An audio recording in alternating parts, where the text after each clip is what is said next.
Brought to you by Penguin.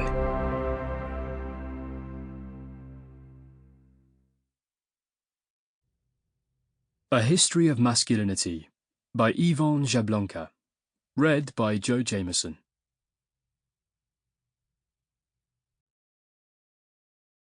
Introduction. Revolutionizing the Masculine. Men have been at the forefront of every battle, except for the battle for equality of the sexes.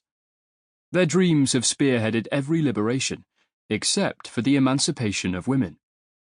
With few exceptions, they have grown comfortable with the patriarchal workings of society. They have gained from it. Today, as before, gender privileges are endemic throughout the world. Although it has been shaped by millennia of stereotypes and institutions, the traditional model of masculinity is outdated. It is both old-fashioned and harmful, because it is a mechanism for dominating not only women, but also men whose masculinity is deemed illegitimate.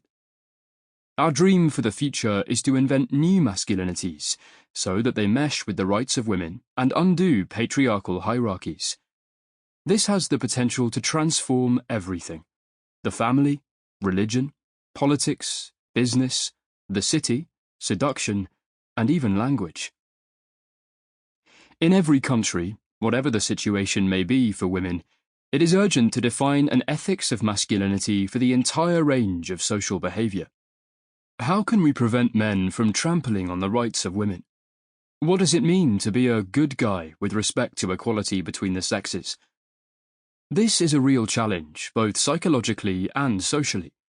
Creating new models of masculinity requires goodwill and personal effort, but it must stem chiefly from a political rationale. Opposing patriarchy is much like fighting against climate change. It is important to do one's part individually, but collective action and systemic reforms are absolutely required. Today, we need egalitarian men who care more about respect than power. Just men, but men who are just.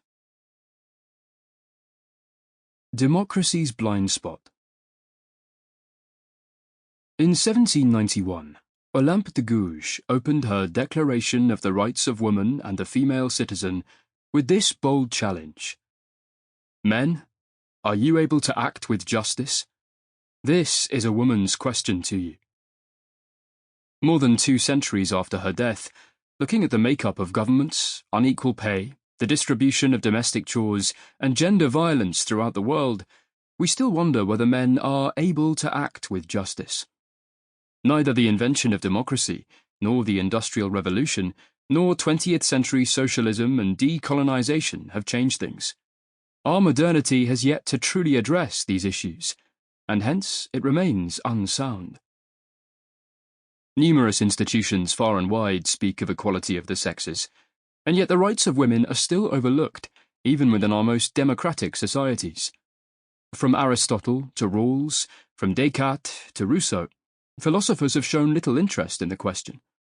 Their reflections on justice did not include gender justice.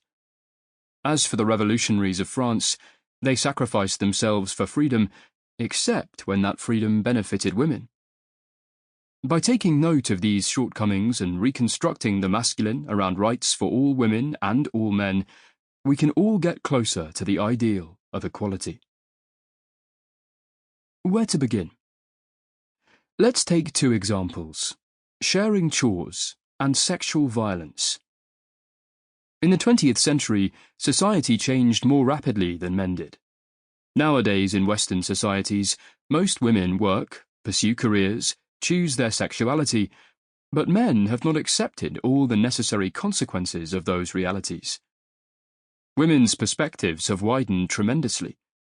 Not so for men, who have not parted ways with their habits of giving orders and being served. Within each couple, we can see that the reality of progressive social upheavals runs up against entrenched resistance to change. Gender inequalities tend to crystallize around not sharing chores, an issue that demonstrates the relationship between individual experience and collective transformations. Similarly, the #MeToo movement has shown that the definition of the masculine Sample complete. Ready to continue?